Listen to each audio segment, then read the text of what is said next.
This is the Non-Tech Podcast, conversations about education, technology, and culture, with Dr. Doug Reed and Dr. Matt Stranick.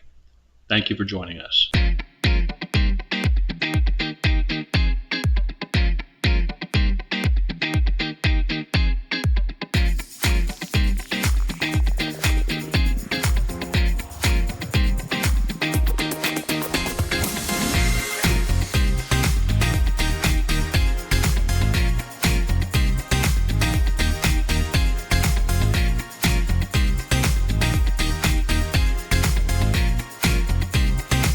My name is Dr. Doug Reed, and I am located on Abagway, the traditional and unceded territory of the Mi'kmaq people. My name is Dr. Matthew Stranick, and I am on Treaty Number 8 territory, the traditional meeting grounds and gathering places of our First Nations, Métis, and Inuit peoples.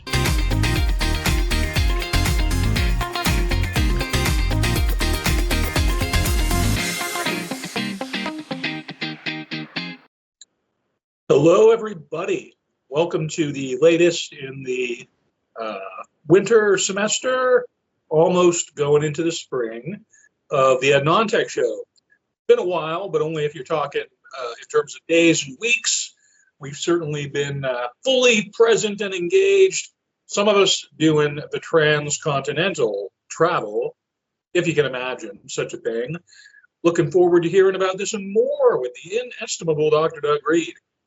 Dr. Doug, it's been something like 6 or 8 weeks. How the heck are things? They're all right. They're all right. I got back from some travel and I've been fighting cold and flu the entire time. So that hasn't been a lot of fun, but otherwise it's been good. Well, significant travel, to be sure. We can go as far or unfar into that as you like. I think I'd certainly be interested in catching any kind of details you'd be willing to dangle over the pier, I suppose, to strain a metaphor. And I guess further to that, you could even, if you even want to do a nifty segue into the hows, whys, wherefores, and whats of our present episode, my good dude. Sure. The our episode today is going to be on universal education. We're going to talk about Comenius and technology, and this came from my experiences on my travels. I got really lucky. My wife got approached and was asked to teach a course that was blended.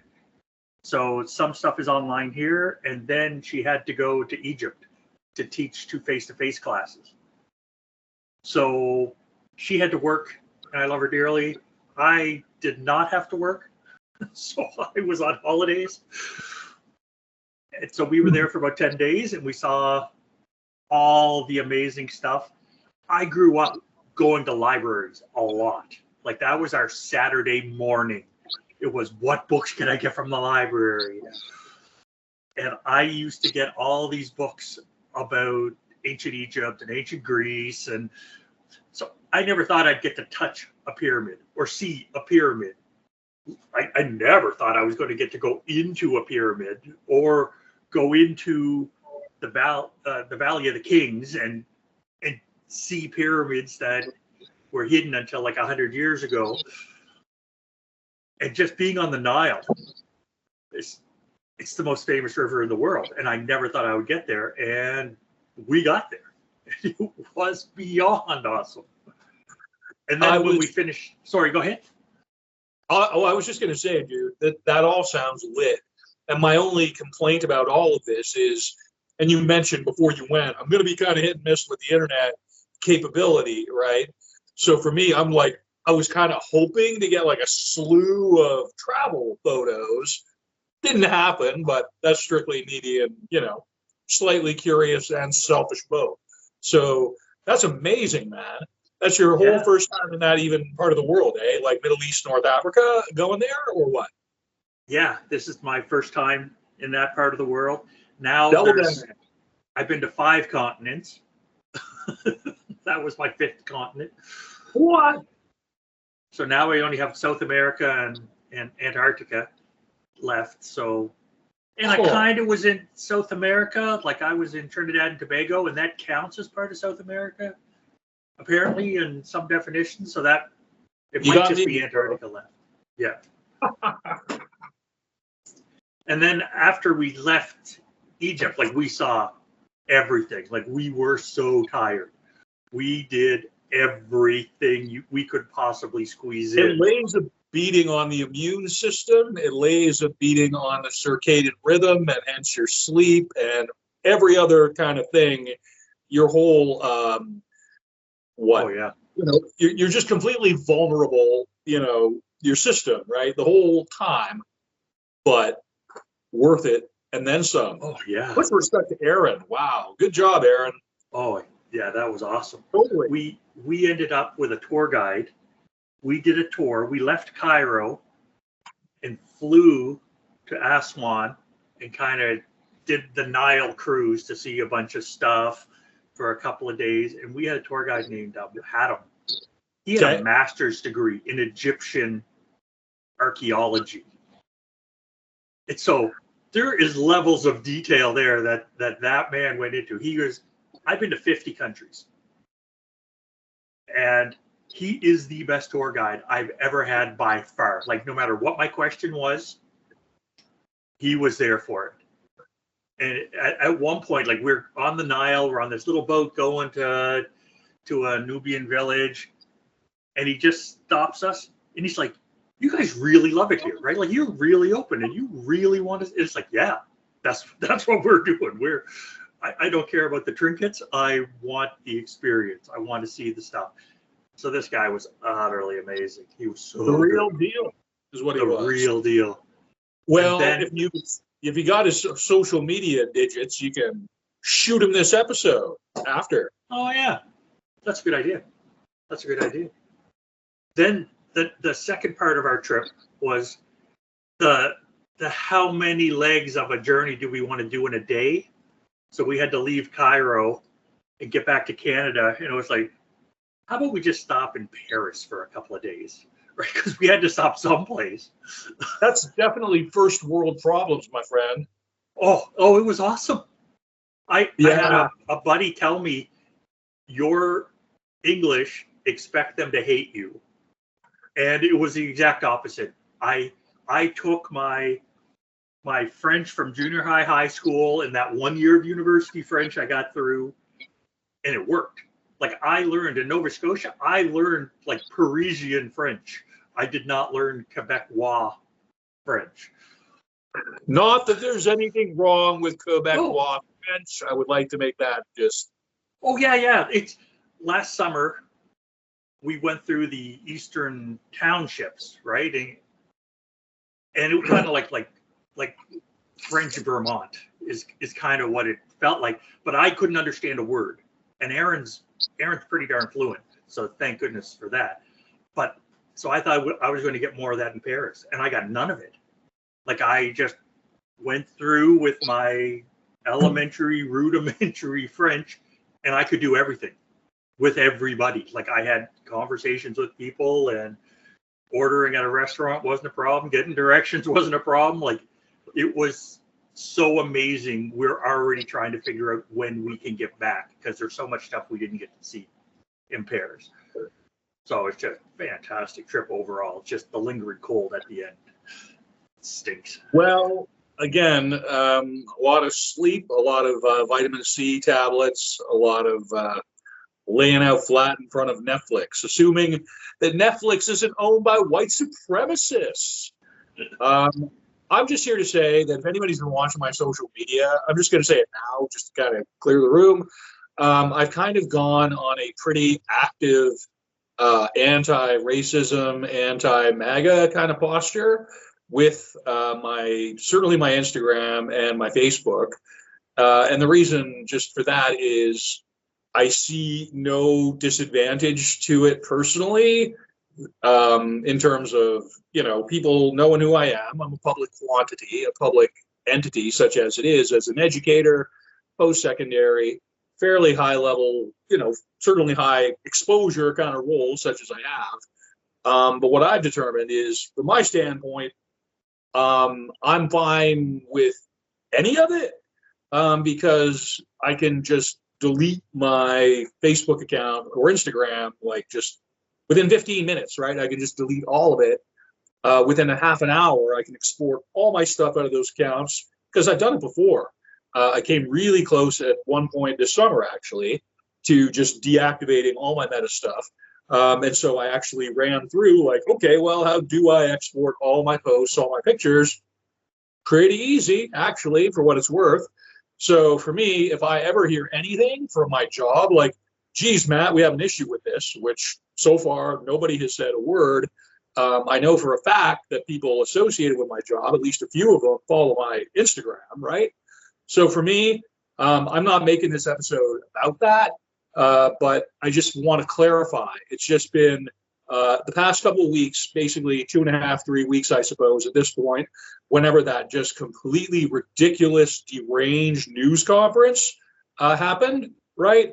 Where basically the leader of the Ukraine is now, as far as I can tell, he's the leader of the free world, basically, because I guess the current executive and his associate just completely moved 75 years, right? The whole post-World War II military and diplomatic posture towards Europe, and including Canada as a significant part of NORAD and other agreements, right? Just out the window, completely out the window. All that stuff about fighting communists in like Vietnam and Korea because of them being perceived as an existential threat. All it took was 3 hours within a news conference to just completely kiss the ring. And this is where it goes from being like absurd, just ridiculous trade war kind of whatever. I don't really care. But when it comes to the racism stuff, right? Because my kids are half Korean, right? And my grandfather was in Korea fighting against Russian, Soviet-backed North Korean soldiers with Americans, right? With Americans, the first test of the UN's military, mandate for what it is. And my grandfather was there. And now my kids, 3, 4 generations after that, are now half Korean kids, right? I've been to the border with North Korea.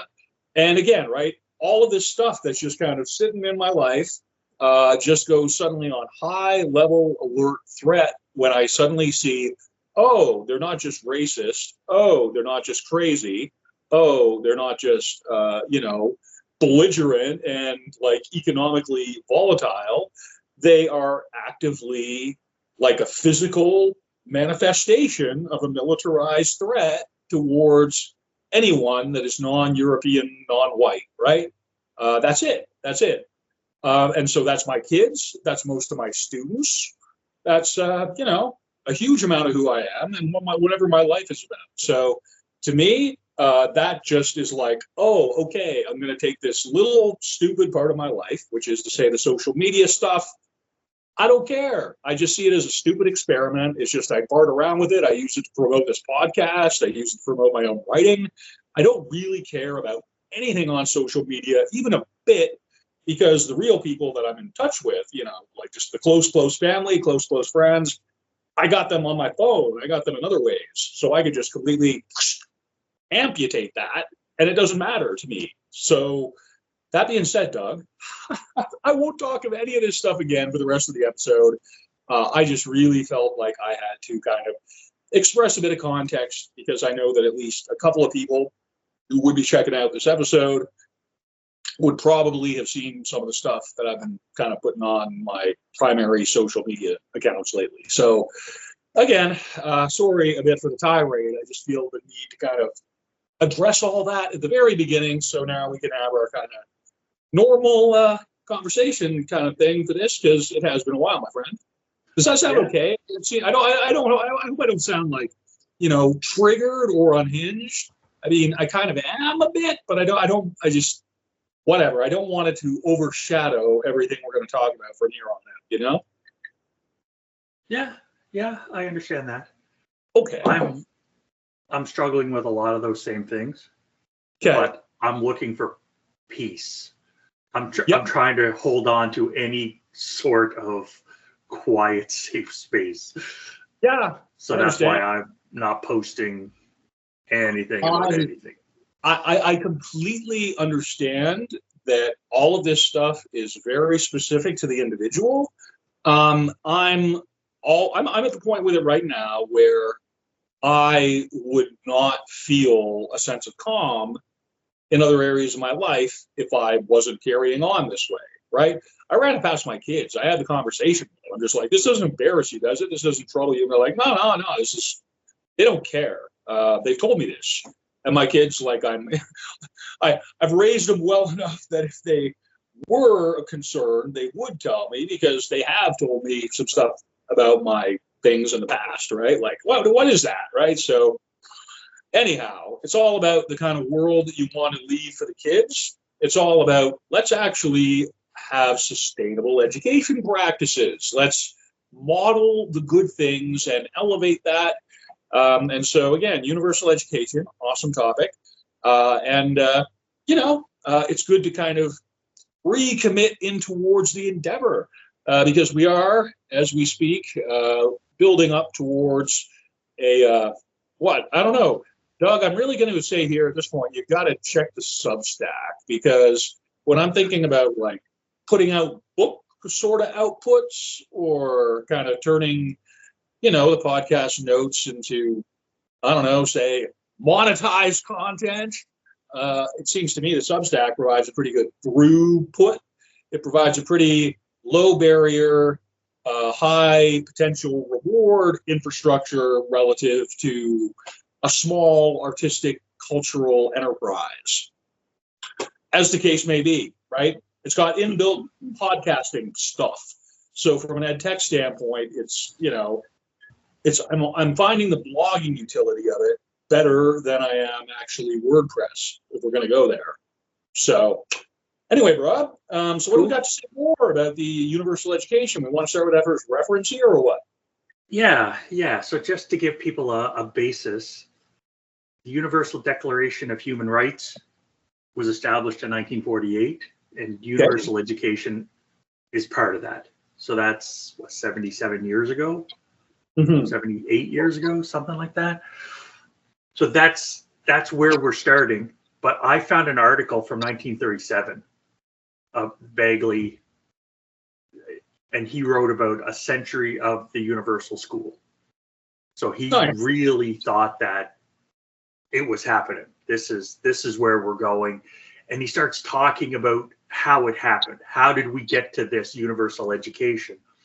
And he picked up on a bunch of Comenius' stuff, but he had like the Protestant Reformation mattered because Luther and that crew wanted everybody to be able to read the Bible and make decisions for themselves.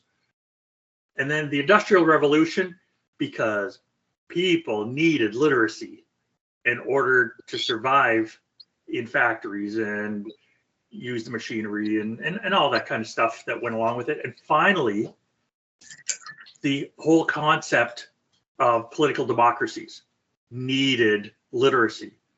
And that's part of the component that I'm really struggling with what's going on right now.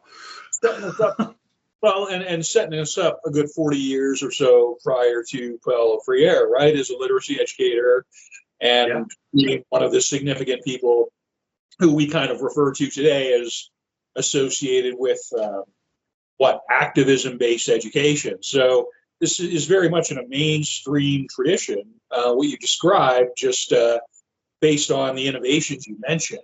I'm teaching a media class and a class and literature class. And so within those, both of them actually, the use of, coming online, the coming on stream in a major way of the printing press, and the Protestant Reformation, right? The printing of Gutenberg Bibles as having such a huge amount on bringing literacy to people who didn't necessarily have it before.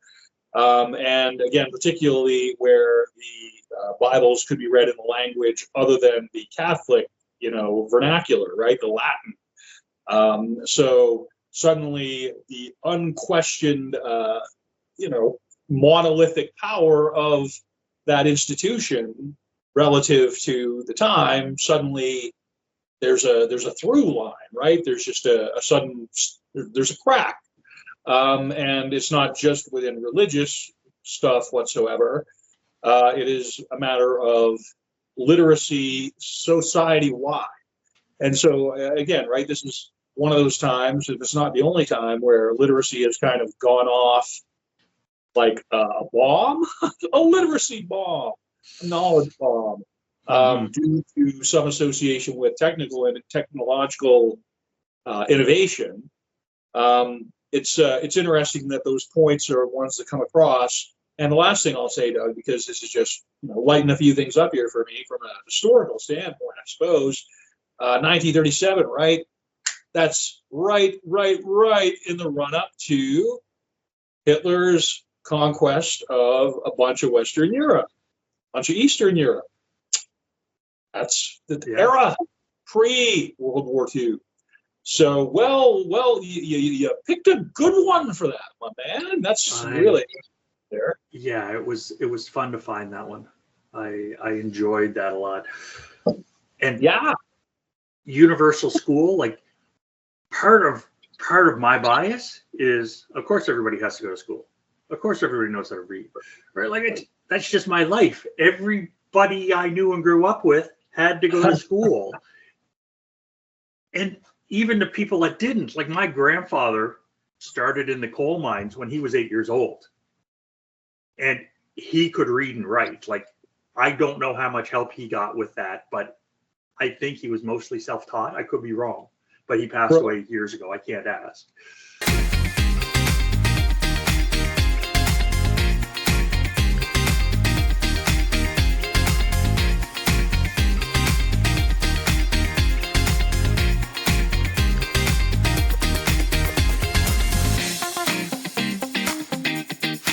Jeepers Creepers Maleepers. Might keep that for some humorous human subtext, or I might ditch it. Will remain to be seen. It's the creativity of the Camtasia suite, my dude. So at the very least, we could save that for a clips episode. Interstitial. Here's the struggles. Here's the whatever. Here's some of the challenges. Whatever. The all blooper meta reel show. And then what we'll do is we'll cut together the bloopers, and then we'll shoot an episode where we like watch the blooper reel first, and then we comment on it, and then we sort of have a show of us like kind of edited together bloopers, and then here's us commenting on what we just saw, and like to weave the meta commentary to its the meta conceit to its full disadvantage. Meta, it's not just a corporate technology firm run by assholes. All right, so do tell me. So speaking of real things, you were going through some awesome historical discussion. We were sort of in the throes of a somewhat historical dissemination, I suppose. Yes. We were in the throes of disseminating on Bagley and all about the universal education and the historical radness to be found therein, I believe. Yeah, I was talking about my bias, how when I went to school, everybody had to. It just wasn't an option. And then when I made the comment that everybody I knew did, and I was like, well, that's not true, because my grandfather on my dad's side didn't. He was a coal miner. He was one of the children coal miners. And then we talked a couple of months ago about the very first educational technology device, but society wasn't ready for it. Remember we talked about Skinner? That would have been a couple of months ago. And always love talking about Skinner on the show. Oh, for sure. But with this universal schooling and universal literacy, one thing my parents always told me, because they both went to university, they said, we only went because Canada student loans started to happen. Right? Like they couldn't have gone otherwise, is what I was told my whole life. I will tell you, just to interject with emphasis, I would not have been able to go to university myself were it not for student loans in the 1990s. So I'm with your parents on that. I mean, But do go on, please. Yeah, well, it's just, is it universal schooling? If there's a pay component and that's cutting people out, right? It's not a quality, it's not an ability, it's not a capability, it's economic. And the economic is what's stopping people. Is that really still universal then? I think that there's some Northern European countries that have as close to that as you probably can. Finland, we're always looking at Finland as being like, I think we got to have almost a category, right? Scandinavian education. These are countries that are extremely wealthy. These are countries that, so that's, in line with Canada. Canada is a wealthy country. They have a high tax burden on individuals and companies. They're not afraid to do that. And that's actually not unlike Canada either. We have a banker as our prime minister now. And as far as I'm concerned, I want that guy to remain on the job for the foreseeable while. I'll remain apolitical apart from that on this thing otherwise. And I guess just as far as, why those European progressive countries tend to do so well is not just a matter of funding appropriately, but I think it is because of their very small countries geographically, whereas Canada is just a friggin' behemoth geographically. And that is one of the factors that makes universal education here, I think, less viable in a way because of the distances involved traditionally and the proximity of that 90% of Canadians live within 100 kilometers of the US border, where, boy, oh boy, I mean, even if we're not reacting against it or following along, I mean, it can't help but we can't help but be on their sort of same kind of wavelength, right? A bit. And just because of practical arrangements, right, between our historically cooperative, bilateral, cultural and economical ties. So, anywho, that's kind of, not to go too far into the weeds on that, my friend, but. Yeah, I look at some of that. I had a buddy when I was at University of Calgary. His name was Dr. Clark Sloan, and he has passed away. But he ended up getting a spinal cord injury. So he was in a wheelchair. And he was forced to leave his small town and move to the city to go to university, right? So we used to talk about the forced urbanization of higher education. Very much so. Which I found very interesting that way. And so that's part of the geographic component. You can't stay home and do it, which is why I jumped into online learning so hard 20-some years ago. Because how can people stay in their community? 100%. And when you talk about the physical, requirement of that, right? We're talking UDL, we're talking the right of anybody in a country to have reasonable access to higher ed. I mean, your colleague and esteemed fellow U of C alumni, that makes three of us, counting our colleague here, that is serious. It puts me in mind immediately of people in rural and remote communities and Indigenous folks who may be very much in those circumstances too. And I cannot agree with you more on the motivation. I don't know, for you it was 20-some years, for me it was 15 plus years when I first realized in a very personal way the potential that distance education had with where we were at with the internet as it was coming into further dominance within our lives. I just had the same kind of wavelength, bro. When we talked about this before, it's just, oh yeah, wow, this can really fucking improve shit for a lot of people if we use it the right way, which it hasn't. We don't, but we try, right? So again, man, sorry to horn in on your thing. Just no, that's okay, because that leads us to the next article. Awesome. Maximovic and Strechik, 2019, Principles of Evidence of John Amos Comenius as a basis of development of pedagogical research techniques and instruments. But one thing Comenius back in the Middle Ages thought was that that school should be a function of the well-being of all people. Yes. And that all knowledge and scientific achievements belong to all people and all nations. I cannot agree with that statement more, and I don't care if that makes me a woke Canadian socialist libtard. I agree with that completely and totally.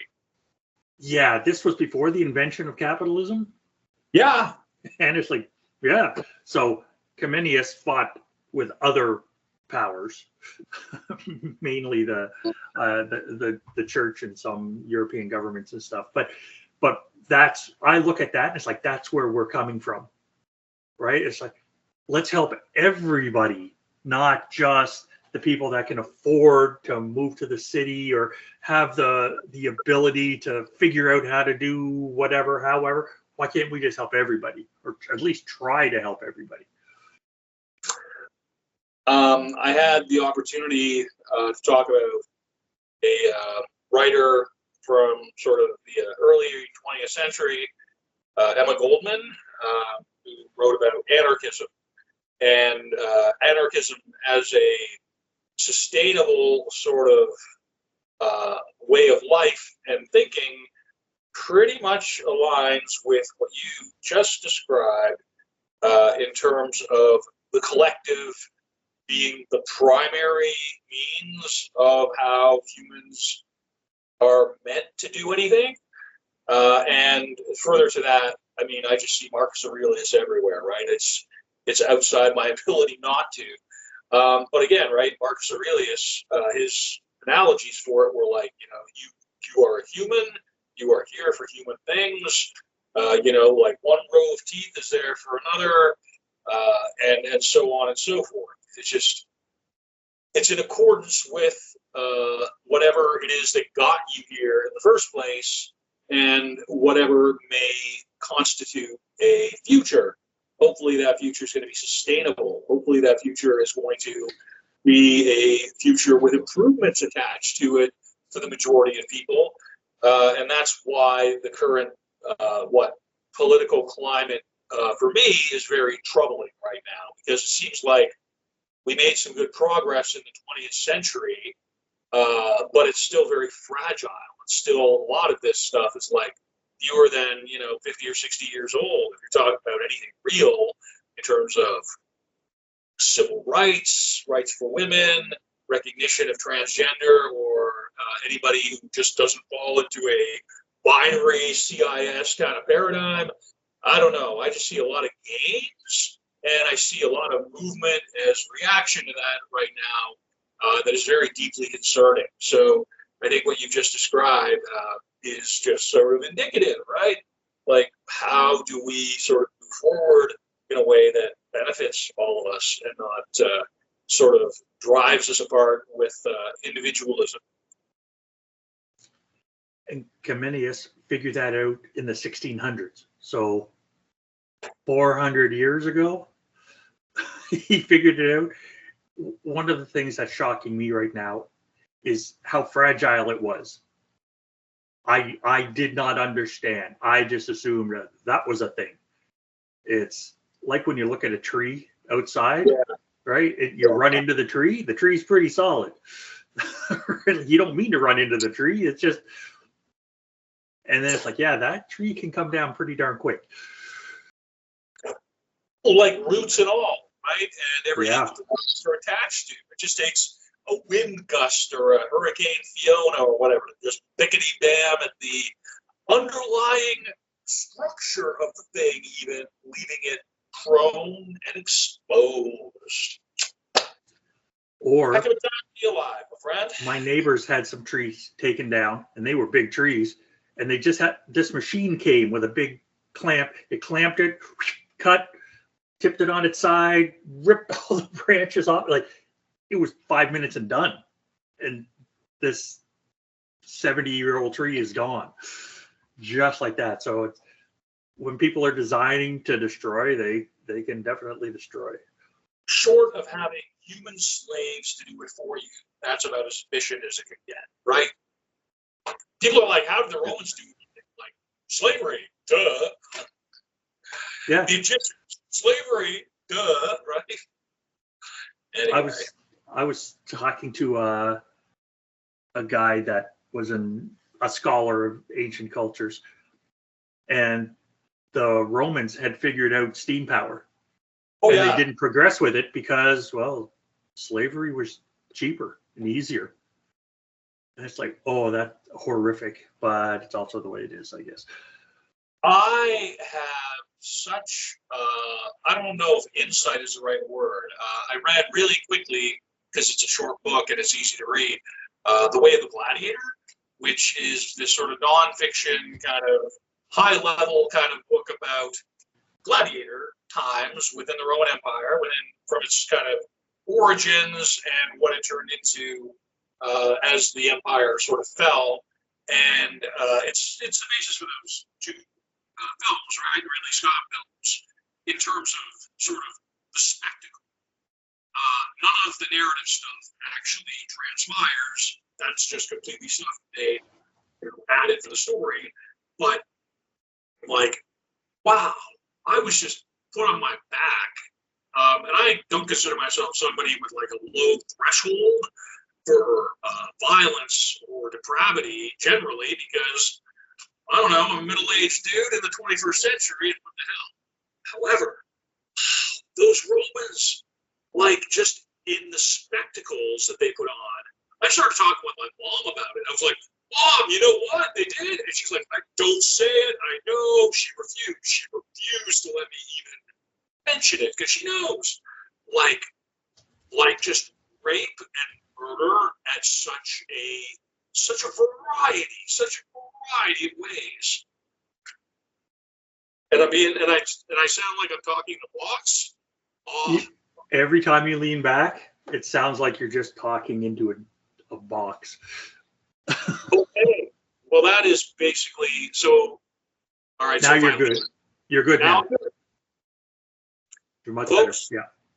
Folks, I'm recording this whole thing off of a phone, and I'm going to keep my optimal level of proxemics here, and I'll quit ranting about the Romans and their ingenious myriad ways of dismembering, raping, and torturing anybody and everybody that they can.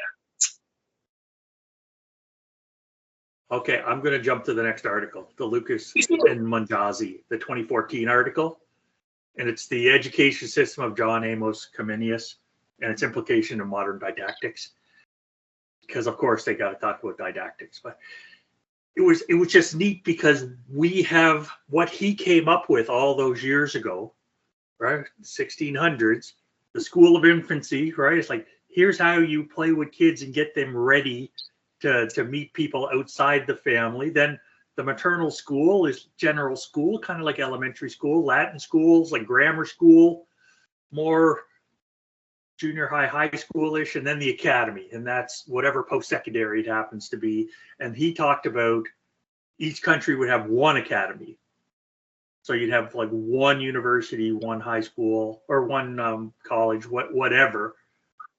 And it just we ended up with that structure. It took us a while, but we got there.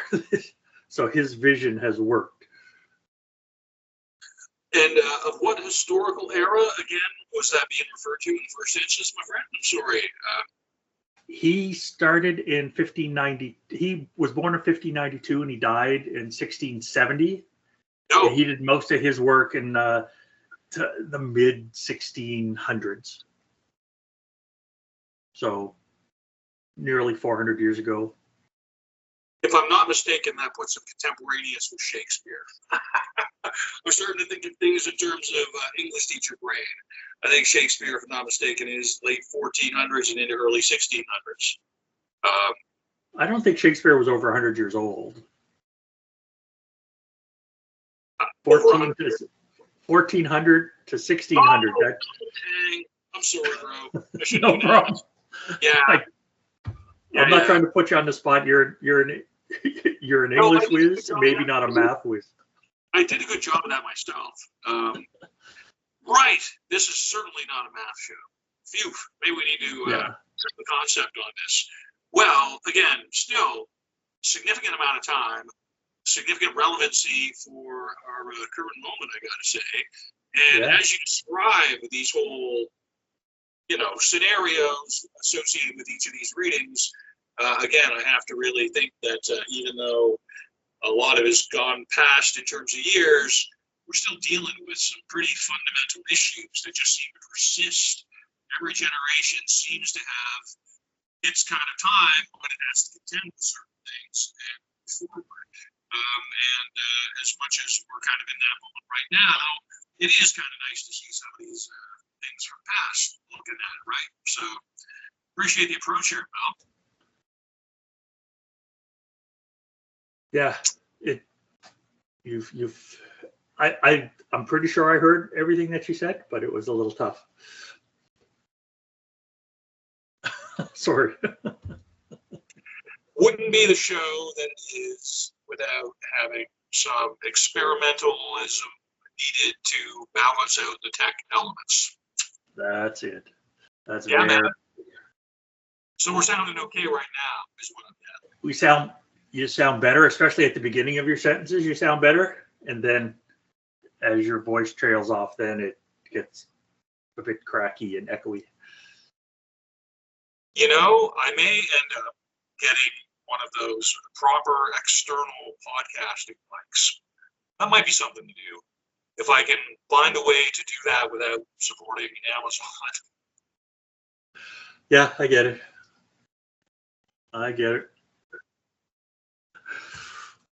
Okay, I'm going to jump to the next article then, because we're getting into modern times, away from Commonius and into some other stuff. So Caswell, Henson, Jensen, and Wiley in 2008, talked about open educational resources and enabling universal education. And they praise EdTech. They talk about how technology has made reproduction and distribution costs almost non-existent. If you've got the infrastructure, no problem. It's done. Everything electronic. We don't have to mail you stuff. We don't have to worry about internet connectivity. And that decreased cost has significant implications for everything as we try to get universal education for everybody, regardless of where they are. So it took us till 2008 to get there, where people are starting to say it's working. Well, to me, and hopefully the sound quality here is going to be reasonable. That's fantastic. It's super duper. Super duper. I'm so glad that it is.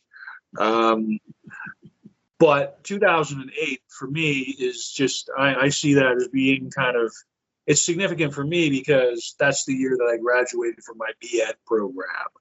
That was the year that I started my career as an educator in post-secondary when I went to Qatar.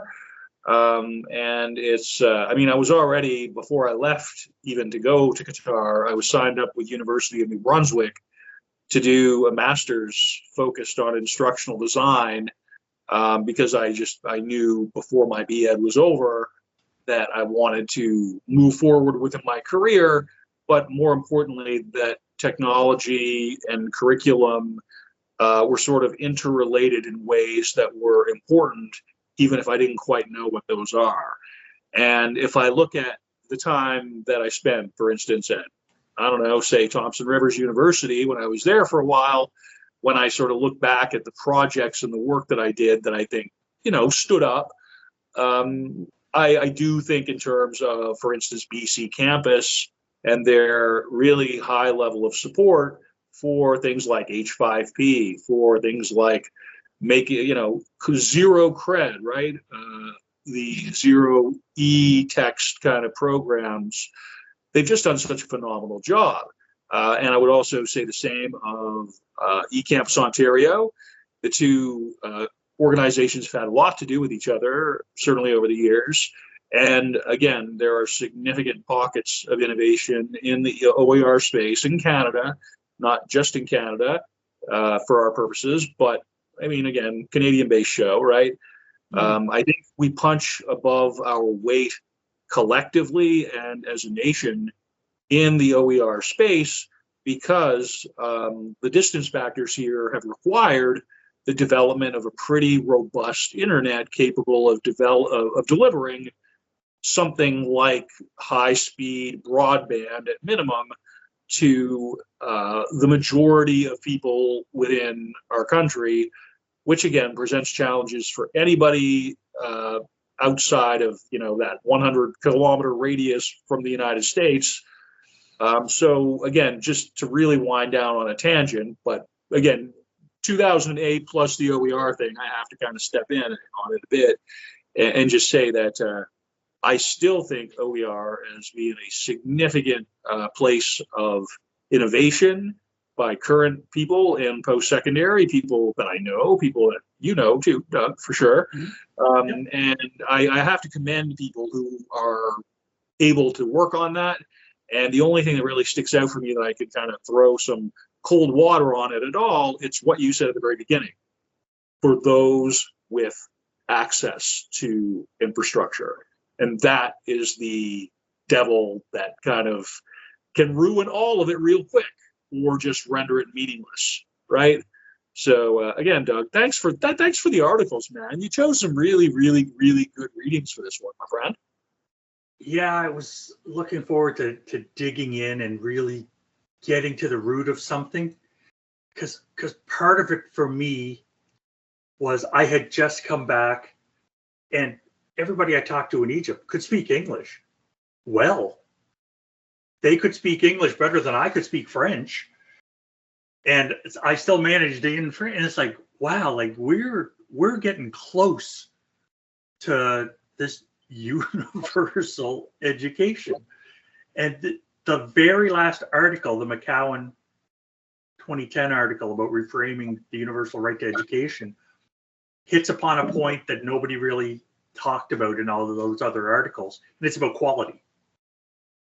It's universal right of education is enshrined in a bunch of things, right? There's a whole lot of international rights instruments that are saying yes, but we haven't talked about quality. Like, what's the standard? Do we have standards? It's not like one of those international baccalaureate schools where here's the curriculum across the entire world. But what's the standard? What matters? Like reading and writing. What's the appropriate level we should be aiming for? Are we cool if people can read to a grade 3 level or grade 6? Or what are we doing here? Right? Because I know that there are some countries that I shall not name that the average reading level is less than grade 6. And yet it's like, holy smokes, they wouldn't understand how I talk because I use language differently. They won't understand how you talk because you have a way of putting the language together that I am sure would confuse people with that reading level. I'm not trying to be rude. I'm just I confuse most people when I talk, and more often than not, that ends up being myself. But I appreciate your point, my man. Again, Maritimes, right? Atlantic Canada. I feel we can speak to this. New Brunswick, my home province, when I was growing up, I mean, it was well publicized that 50% of people in New Brunswick didn't have what would be considered functional literacy. And that's only like within 20 years. I'm talking like within the time that I was a late teen / early adult. And it really takes, I think, pockets of innovation, not to use too much of a cliche with that, because again, it's such a highly specific sort of context, right? Every place has its own needs, requirements, and challenges. And if I just kind of think back to, again, right, what we've been just sort of discussing here, like whose responsibility is it? Well, in my experience working in higher ed, it's definitely the provinces that control the funding for most educational institutions of higher education, post-secondary, in Canada. And so I've worked in a teaching center in Ontario, teaching and learning center, where I was tasked with, on behest of the Higher Education Quality Assurance Council, I want to say, HECWA, I may have mangled the name of the acronym, but it was something really close to that, where it was like, okay, the institute, like the province, right? The province, the Ministry of Higher Ed has these outcomes that you have to be able to prove that your program delivers in order to keep getting funding, in order for your program to even be considered viable. So you actually have to pull tangible evidence from like your programs to support those outcomes and realign your outcomes if necessary, like high level outcome learning, teaching and learning center stuff. That wasn't a huge part of what I did while I was in Ontario. But again, what you described, like, well, whose responsibility is it? To me, I was back in that room trying to map learning outcomes with the engineers, right? So one thing I really enjoy when I work at colleges, I've worked for a couple of colleges, and the external bodies will say, yeah, we're saying yes or no to this. Like the program advisory committees is people from industry coming in saying, you got to teach more of this, you got to teach more of that. Why are you teaching this other thing? And they're helping focus the curriculum. Because I've taught at some institute, like universities, where it's like, yeah, that's your course, teach whatever you want. And I'm like, what? No. Like, don't we have to have a vision of where we're all headed? And it's like, nope. It's like, oh, that's so-and-so's course. So-and-so's course is vitally important to the degree until that person retires or leaves, and then nobody cares about it, it's gone. So what's going on? Where's our big picture? But again, big picture is part of the issue, I guess. So that's what I've got when it comes to the journal articles.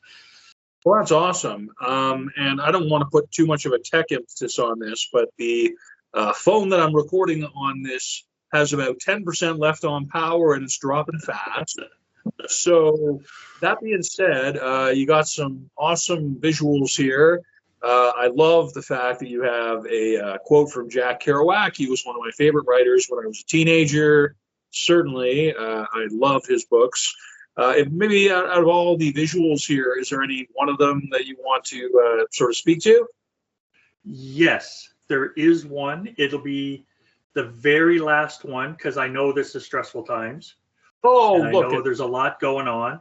I found an AI tool, and I took our logo, the Ed Non-Tech Podcast logo, and I have it set up that if people want to download it and color it, they can. It's set up to be colored. So if people need a little stress break, we know the proof is there that coloring helps. Coloring helps relax you. So please feel free, go to the website and download it, print it, and color away to your heart's content. There was no wrong ways to color it. I just saw it there and thought I'm trying to do my bit to find some peace and find a safe space. That is more awesome than I can adequately state in the amount of time and electricity that I have left at my disposal. But let us say in all things, wellness first and foremost. It's not just about smashing swastikas and telling people on public websites to do anatomically impossible acts upon themselves, although some of us get our kicks that way. I love it. This coloring page thing, I think, is a trend that deserves to take off. You saw it here first, and I think we just got three last things, if I'm not mistaken. Three last things. One, word of the podcast is universal education, because I think we mentioned it a dozen times. Two, question of the podcast, does the quality of the education count?